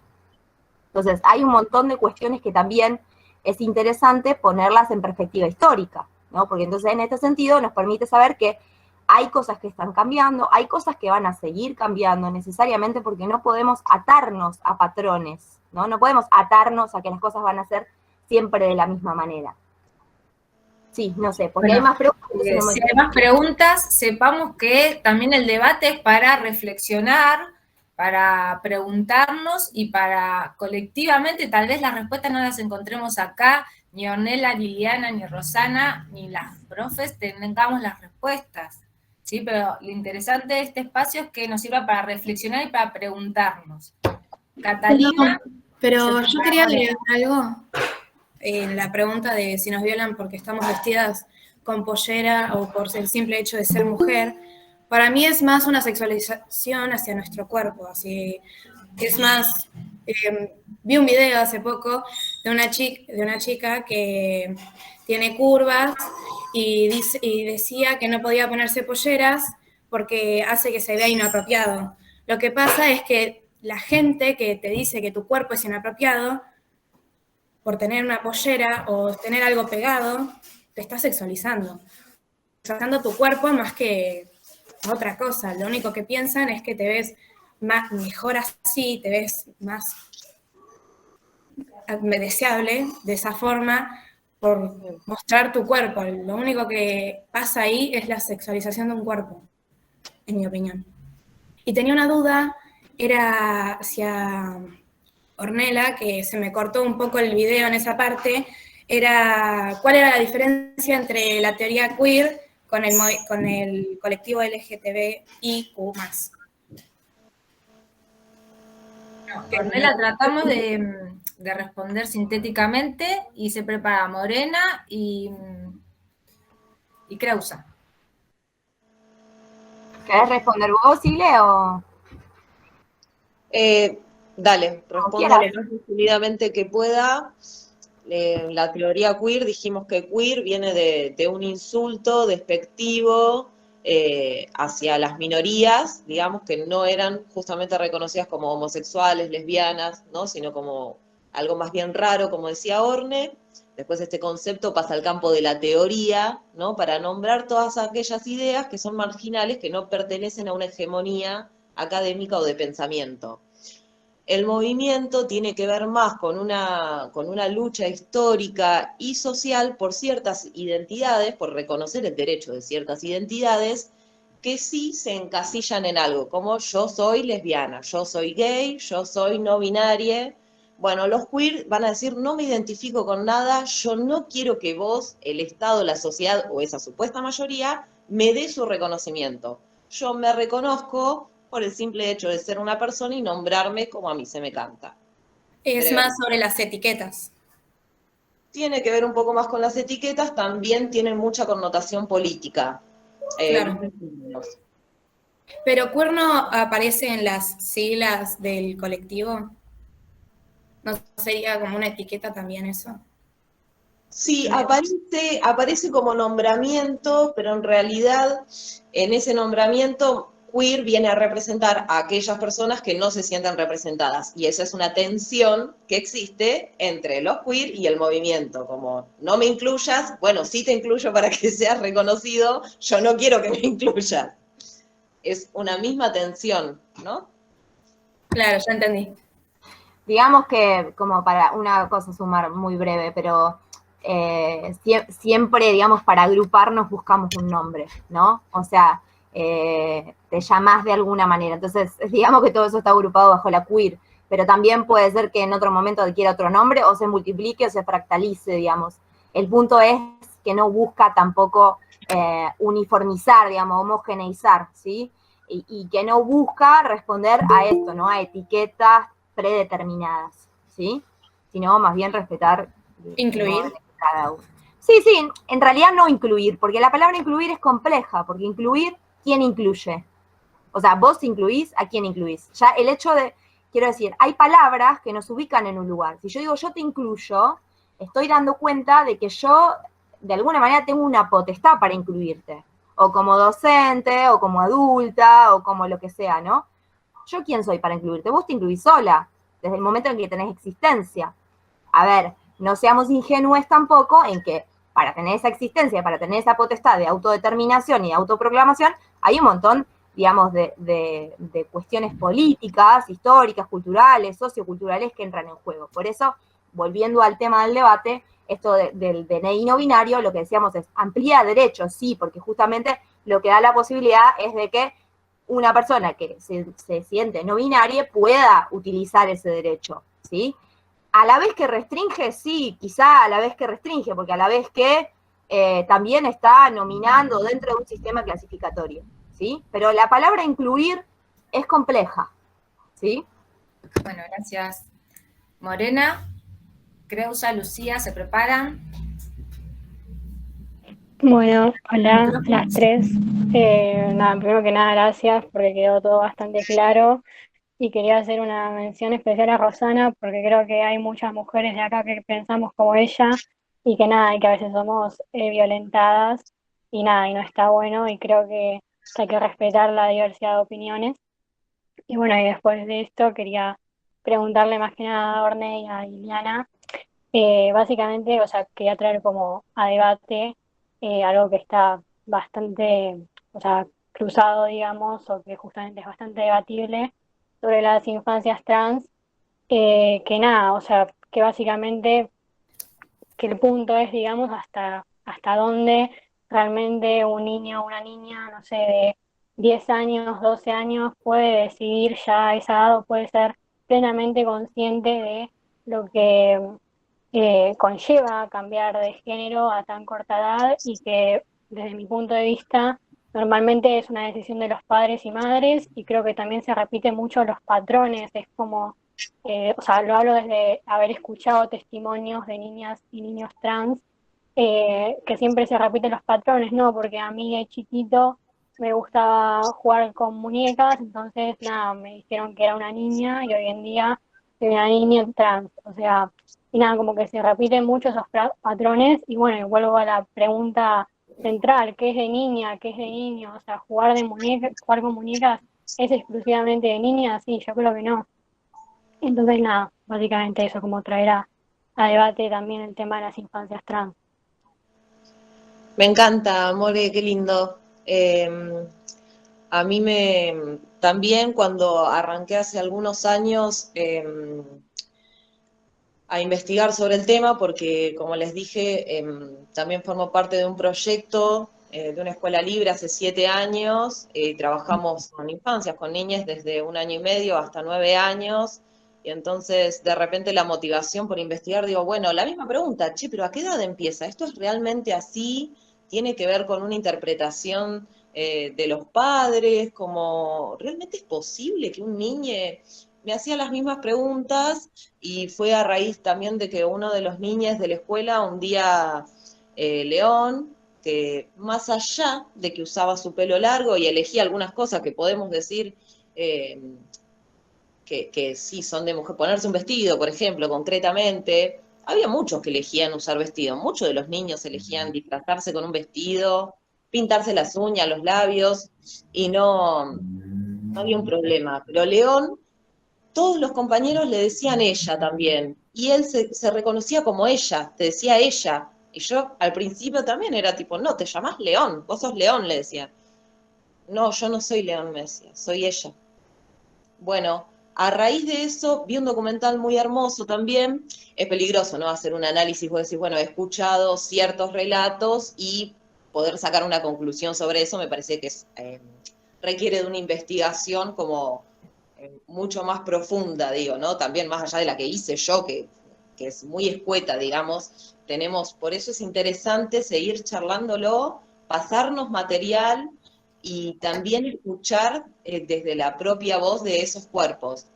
Un documental que es muy lindo, que está en YouTube, se llama Niños Rosados y Niñas Azules.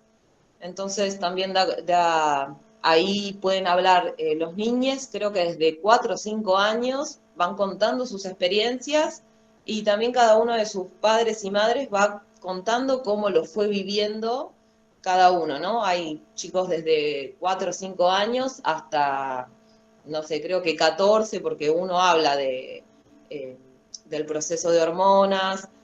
Entonces me parece que es interesante.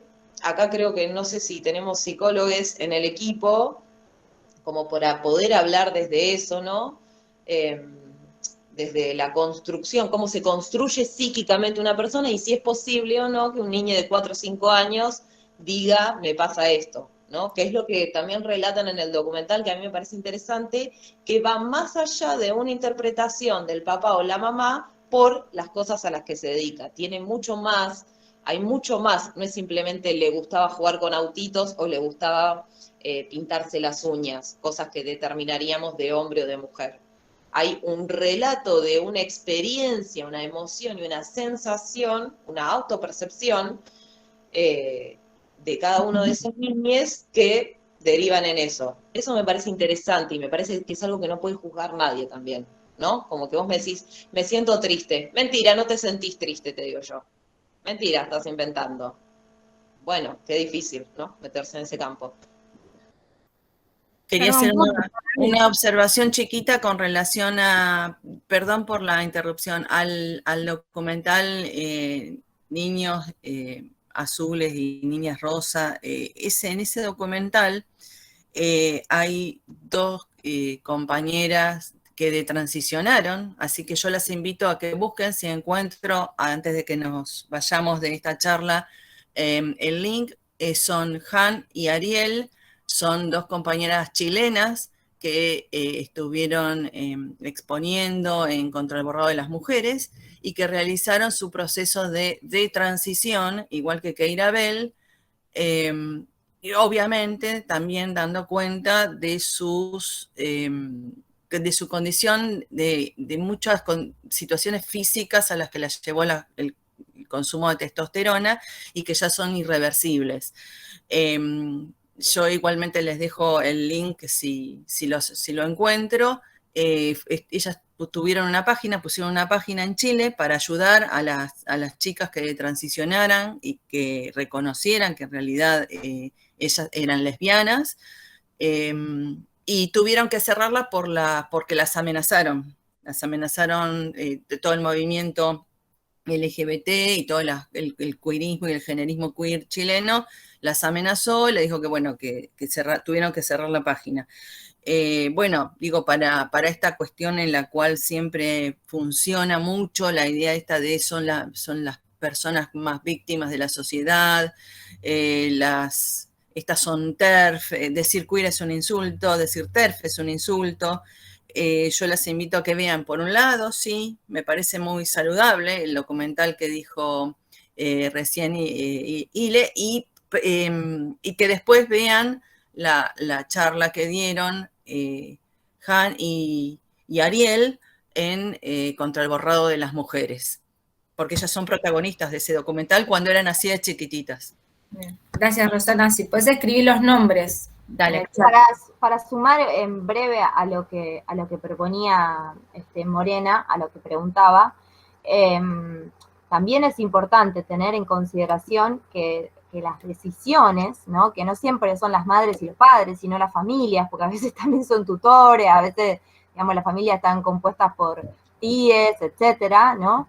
Las decisiones que toman las familias no son solo en términos, digamos, de la sexualidad, ¿no? O del género, sino también en términos de la cultura, del idioma, de la comida. O sea, en esto es interesante, muy interesante la pregunta que haces, pero digamos, también es importante saber que la familia a cargo de una infancia, de una crianza, está eligiendo por sobre esa persona todo, básicamente, ¿no? Entonces, me parece que es absolutamente necesario, y para corrernos de esta posición adultocentrista, es necesario escuchar a la crianza, ¿no? Escuchar lo que la crianza, cuando digo crianza me refiero a niñes, ¿no? En general, manifiestan, ¿no? Respecto no solo del género o la identidad sexual, sino también lo que manifiestan de acuerdo a la comida. Digo, cada vez vemos más niñes que manifiestan que no quieren comer carne, por ejemplo, ¿no? Y también es una manifestación que en lo personal y como persona maternante, me parece que necesitamos escuchar. Por lo tanto, ¿tomamos decisiones? Sí. Y cuando nuestras crianzas nos manifiestan una necesidad, o sea, nos manifiestan lo que quieren, lo que necesitan, con lo que se identifican, me parece que como familia a cargo necesitamos escuchar ese pedido, porque si lo desoímos también estamos eligiendo. Bueno, gracias. Quedan dos intervenciones, Creusa y Lucía pidieron la palabra, y después si alguien más, y si no vamos cerrando, ya son 1:45. Hola, nada, Yo tenía una pregunta, más que nada porque desde hace muchos años cuando se hablaba de todo el tema de la identidad de género y todo esto, siempre se veía países europeos, por ejemplo, a la hora de ver las leyes que tenían y cómo se podía avanzar en eso, y se los tomaban mucho como ejemplo. Y ahora un ejemplo que tenemos de hace poco es Suecia, que está yendo atrás con todas las políticas que había tomado y que está diciendo que la disforia, por ejemplo, aumentó en un 1500% entre las mujeres adolescentes. Y todos estos datos que estamos teniendo que un poco nos muestran también cómo podría ser el futuro de Argentina si seguimos con estas leyes, y un poco qué opinaban de eso, y también si entendían que, digamos el riesgo que tiene para las adolescencias que se lleven estas leyes, viendo las consecuencias que tuvo, por ejemplo, en ese país.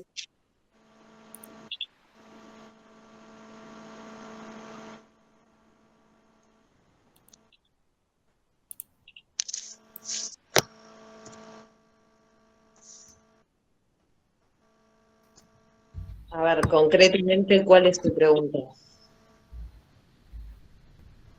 Mi pregunta era un poco también por qué mucha gente de la comunidad LGBT y así se difundía y apoyaba tanto estas leyes cuando se ve en países que ya pasaron por este proceso que no llevó a algo positivo, llevó a que muchísimas mujeres en la adolescencia se sintieran mal y fuera algo negativo, y todos los testimonios que hay con el tema de las hormonas en la adolescencia, ¿no?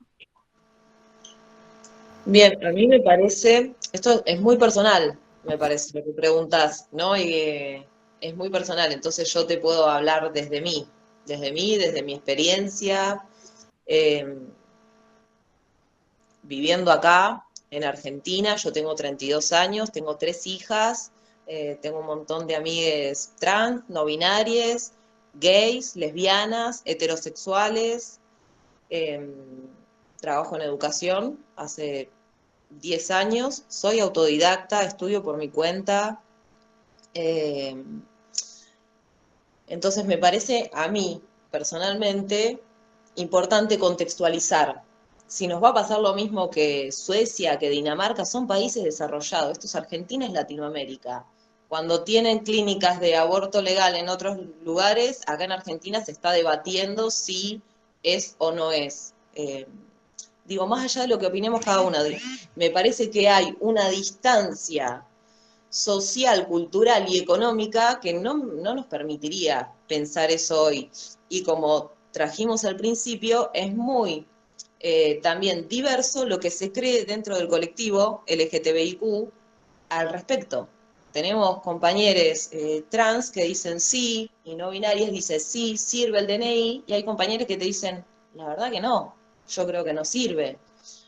Hay personas trans que deciden hormonarse, y después hablo otra vez desde lo personal, porque a mí lo que me sirve y lo que me ayudó a comprender esto de otra manera y a decir respeto todas las posturas, es estar en contacto con esas personas, con personas que dijeron un día, che, sí, me siento más hombre, me quiero hormonar. Entonces se hormonaron 2 años y después dijeron, che, no, la verdad es que lo que estoy viviendo en mi cuerpo no me gusta.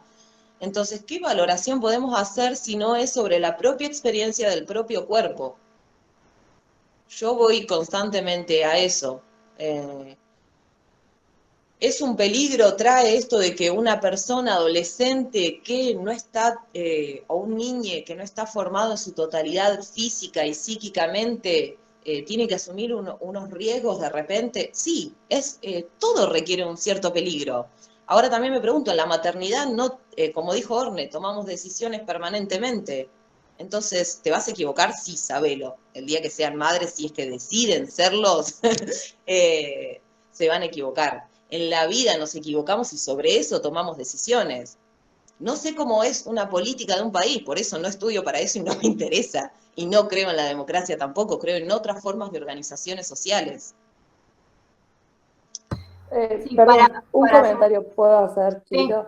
Entiendo que podamos o no creer en la democracia, pero hay que entender como el contexto en el que vivimos, que es democrático, un poco para ver la realidad, digamos.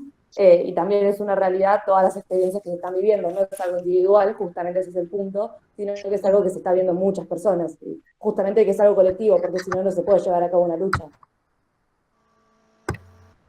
Sí, bueno, sobre eso no voy a ir por lo que quería compartir, pero sobre eso también, digamos, lo que apostamos es a no esencializar, ¿no? Esta idea de la realidad es, ¿no? Cuando decimos que nos pasa todo el tiempo, porque fuimos educados así, la realidad es esta, digo, es complejo también. Y no lo digo como una forma de ataque, sino porque son como dispositivos que tenemos que tener ahí con la lucecita prendida, porque nos sale todo el tiempo, digo, a mí también me sale.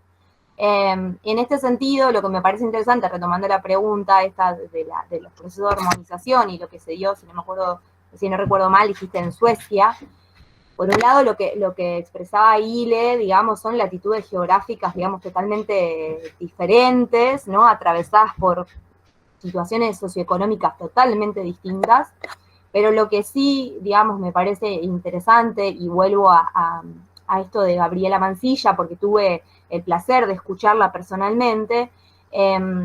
Gabriela Mancilla es la mamá de Luana, la primer niña trans, la primer niña que cambió su documento, y es muy interesante, a mí me resulta muy interesante ir al relato en primera persona, ¿no? Es decir, como Ile dijo, bueno, yo no te puedo hablar de la generalidad, porque sería, o sea, cómo yo voy a ocupar la voz de otras personas y poner en boca de otras personas cosas que yo no estoy viviendo, ¿no? Entonces yo puedo hablar de lo que yo estoy viviendo. Entonces lo que voy a traer acá es el relato de Gabriela.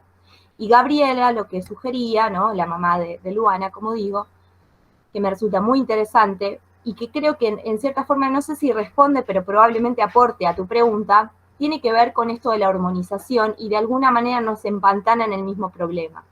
¿Por qué? Porque decir soy trans o soy no binario también trae problemas. Decir soy no binario, decir soy trans y salgo a la calle, o como esta nena Luana, voy a la escuela, es complejo, es muy complejo porque realmente nos pone en un lugar de exposición que suele ser totalmente violento, porque nuestras sociedades no están todavía, lamentablemente, preparadas para acompañar esos procesos. Entonces, muchas personas trans necesitan o requieren de esos procesos de hormonización porque de alguna manera tienen que mostrarle a la sociedad si soy trans, pero soy mujer o soy hombre, ¿no? Entonces, si yo digo que soy mujer, soy Luana y soy mujer, entonces necesariamente me visto de mujer, ¿no? Esto que ustedes mismos traían hoy. Gabriela lo ponía, digamos, en tensión y decía, estos procesos de hormonización traen serios problemas en la salud de las personas trans. Y por otra primera voz, que se llama Marcela y que estaba en el grupo, no sé si seguirá estando ahora, en el grupo de Amadi, en Mar del Plata, que también la escuché a ella en primera persona, las personas que no tienen el dinero para hormonizarse, también se hacen hormonización, o se hacen, por ejemplo, las lolas, pero de formas que son totalmente nocivas para la salud, que afectan el hígado, que afectan el riñón, poniéndose, por ejemplo, aceite utilizado de cocina. Una cosa que es dolorosísima, pero ustedes imagínense que para habitar el terreno de la calle, para ser prostitutas, porque muchas veces, lamentablemente, las personas trans no tienen otra salida laboral que no sea la prostitución, y por eso en este marco también celebro la ley del cupo trans, la posibilidad de que las personas trans tengan una banca en el Senado, en diputados, que puedan trabajar como podemos trabajar todos, y que no sean condenadas a la prostitución. Entonces piensen que para ocupar esos lugares y esas nominaciones, hay determinadas expectativas. Entonces, romper con esa expectativa es súper complejo, porque no es solo romper con el molde de la nominación, sino también es romper con la expectativa visual, digamos, con la expectativa de lo que se espera visto, ¿no? De lo que se espera ser visto. Luana, la niña trans, bueno, pero necesita mostrar que es niña. ¿Por qué necesita mostrar que es niña? Ustedes imagínense para una persona menor de edad, tener que asumir todo eso, ¿no? Esa responsabilidad. Es muy complejo. Por eso digo, los procesos de hormonización también traen sus problematizaciones, sus tensiones, y traen claramente problemas y afectaciones en la salud. Pero, digamos, está perfecto que estén disponibles y que la persona que siente que lo necesita lo puede hacer. Eso a mí, en lo personal, me parece perfecto, porque yo no soy trans, yo no soy quien para decir si la otra persona tiene o no tiene que hacer eso. Sí, una cosita chiquita, no, o sea, entiendo lo que planteas de que no podemos hablar de ciertas vivencias, pero un poco contradictorio, porque justamente lo que estás haciendo es como hablar de otras vivencias, entonces como que, no sé, como medio raro eso. Podría haber venido una persona trans a hablarlo y sería como un poco más lógico. Totalmente, ojalá. La próxima invítenla, porfa. Bueno, me toca ser mediadora de este debate, ojalá nunca termine o sí, pero la verdad me parece que es bueno ponerle un fin, ya van a ser casi la una, cada uno de nosotros tenemos compromisos, tenemos hambre seguramente también. Le queda el lugar a Lucía, que quería decir algo, no sé si se retiró, si todavía está disponible. Y bueno, y seguir charlando sobre esto en las aulas, en los espacios de organización.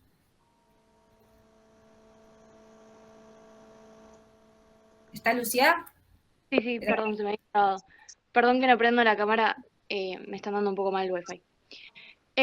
Bueno, primero agradecer por el debate y bueno, a Rosana por visibilizar lo que muchas pensamos y que, bueno, como decía More, muchas veces nos violentan por lo que pensamos, básicamente. O sea, quería plantear esto que se habla mucho como del sentimiento de cada persona y de no invalidar esas experiencias, lo cual me parece importante, ¿no? Siempre partiendo de la base desde el respeto. Primero eso. Pero poner en colación esto como si el género lo planteamos como algo individual y entendemos al género, o al menos yo, y sé que, bueno, muchas compañeras más, lo entendemos así como una forma de opresión, como lo planteaba Rosana en su presentación, como algo que limita a los varones y algo que nos oprime a las mujeres. ¿Hasta qué punto podemos priorizar esas experiencias individuales, entendiendo que eso somete o oprime, mejor dicho, a un colectivo? No sé, cuando creo que, Orne, vos lo habías dicho, esto de si mi hijo o mi hija no quiere comer animales, ¿por qué yo debería imponerle el hecho de que coma animales? Entendemos, bueno, capaz ya me voy de tema, ¿no? Pero los animales son seres sintientes, entonces merecen derechos, ¿no? Entonces, respetar el hecho de que tu hijo o tu hija no quiera participar de someter a otro individuo no es algo que interpela solo a tu hijo o tu hija, porque, bueno, somete a otro individuo a otra, se entiende eso a lo que voy, ¿no? Entonces, bueno, creo que con el género pasa lo mismo. No es algo individual, sino es algo colectivo que interpela y oprime a otros individuos. Entonces, ¿hasta qué punto eso sería válido? No sé si se entiende mi pregunta o a lo que voy. No entendí mucho la pregunta, lo que iba, pero por ejemplo vos, para hacer una analogía, estás dando por sentado, ¿no? Para hacer esta analogía y posicionarla como válida, decís, bueno, los animales son seres sintientes, entonces, bueno, sería correcto que vos apoyes esa postura y yo puedo venir y decirte, la verdad que para mí no, son animales, simplemente son inferiores al ser humano, no toman decisiones, es un animal, está hecho para comerlo, punto final. Así lo dicen todos los libros y escrituras, así lo determinó la biología, el hombre caza desde siempre para alimentarse, entonces la verdad es que no me parece que, a ver a lo que voy, fui vegetariana 15 años, o sea, no estoy hablando de que estoy de acuerdo o no, estoy hablando de cómo nos posicionamos y que validando ciertos discursos y decís, bueno, partimos de esta base. Y cuando yo digo parto de esta base, es una opinión personal, subjetiva y política, ¿no? Entonces, con esto me parece lo mismo. Por eso digo, no tiene fin también este debate, porque lo mismo, si mi hija dice eso, y yo puedo partir de dos bases, ¿no? Decir, una, y no, hija, vos naciste con vulva, la verdad que tenés que aprender a ser mujer, a llevarlo, podés hacer lo que quieras, pero es así, sos una mujer porque naciste con vulva, y vamos a tener que hacer que te sientas bien, ir al psicólogo, etcétera. O puedo decir, estoy planteando hipotéticamente para que lo pensemos, porque a mí no me interesa de convencerles ni dar una opinión que no sé de qué. Sino la parte que me gusta es que podamos seguir repensándolo.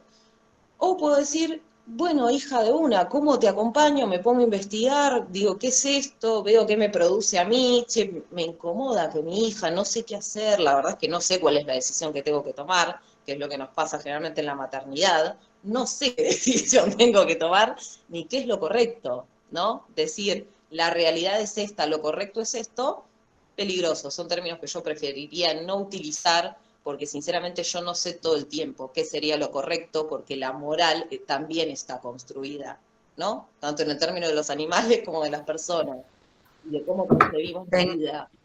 Tener vulva o tener pene no tiene nada que ver con la moral, ni con el comportamiento, ni con la orientación sexual, ni con la expresión sexual. No debiera tener que ver. Negar la realidad se llama psicosis, ¿no? A ver, eso es. No se puede negar, decir, no tengo vulva. Sí, tenés vulva, no soy mujer. Sí, porque tenés vulva, sos mujer. Ahora, después, con quién te acostés, cómo te vistas, no debiera ser objeto de problemática social y eso se llama género. Y el problema con la ideología queer es que multiplica los géneros, consecuentemente multiplica las opresiones o las limitaciones. Entonces, en lugar de eliminar aquello que nos jode, lo hace proliferar de modo tal que anula cualquier posibilidad de vínculo social, cualquier posibilidad de conocimiento científico, porque cuando se vaya a hacer un censo, ¿qué se va a preguntar y qué se va a responder? No sabemos.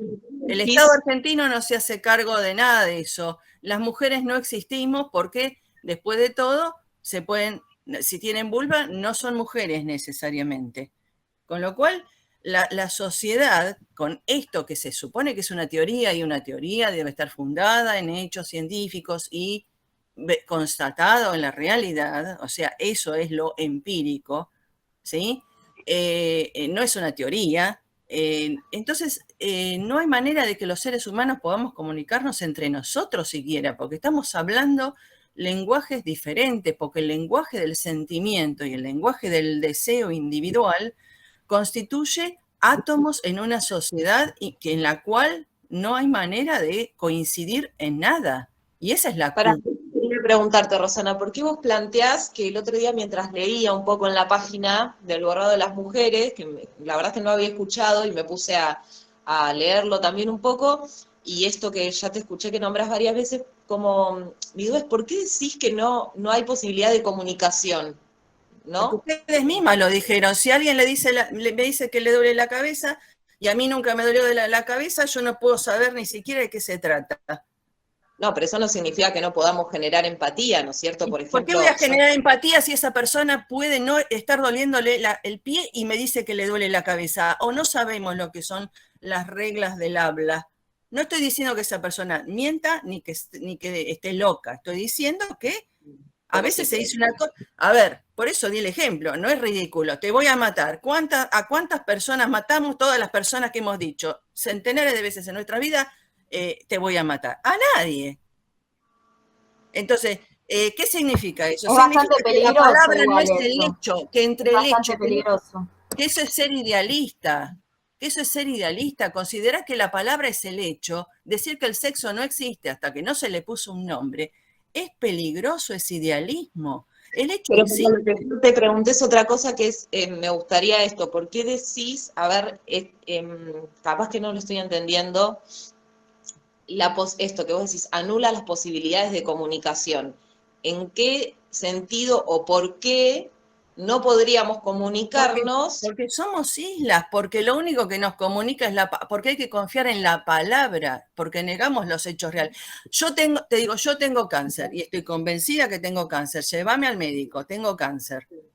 ¿Me llevas al médico? ¿Me vas a llevar al médico? ¿Tenés empatía conmigo? Perfecto. Vos te comunicaste conmigo. ¿Está? Sí. Hasta ahí vamos bien. Ahora, voy al médico. Me llevas al médico porque, bueno, digo, tengo cáncer. El médico me revisa y dice, señora, usted no tiene cáncer. Le parece que tiene cáncer. Y entonces, ¿qué decís? ¿Por qué tengo que decir que no tenemos vagina sino agujero de adelante? ¿Por qué lo tiene que atender un ginecólogo? ¿Por qué o sea, es una psicosis social por la cual no podemos compartir nada con el otro. No tenemos nada en común.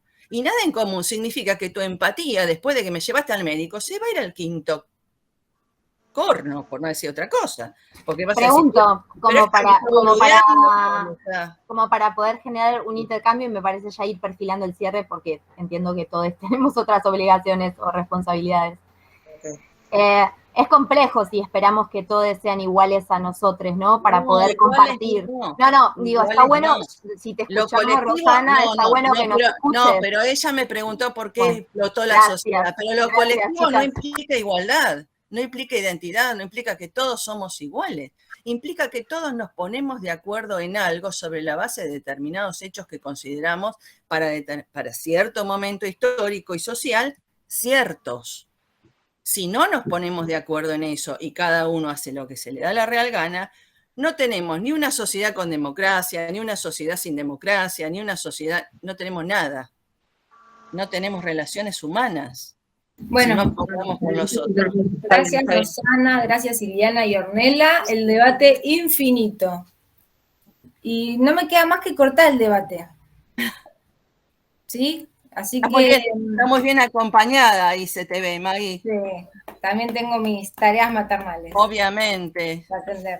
Así que, bueno, gracias también a cada uno de los estudiantes que se conectó, que participó. Ojalá les haya generado nuevas preguntas y generaremos otras instancias más de debate, de reflexión y de construcción de conocimiento para la acción y para la transformación. Esa era la idea. Gracias a ustedes. Así que, gracias. A todas.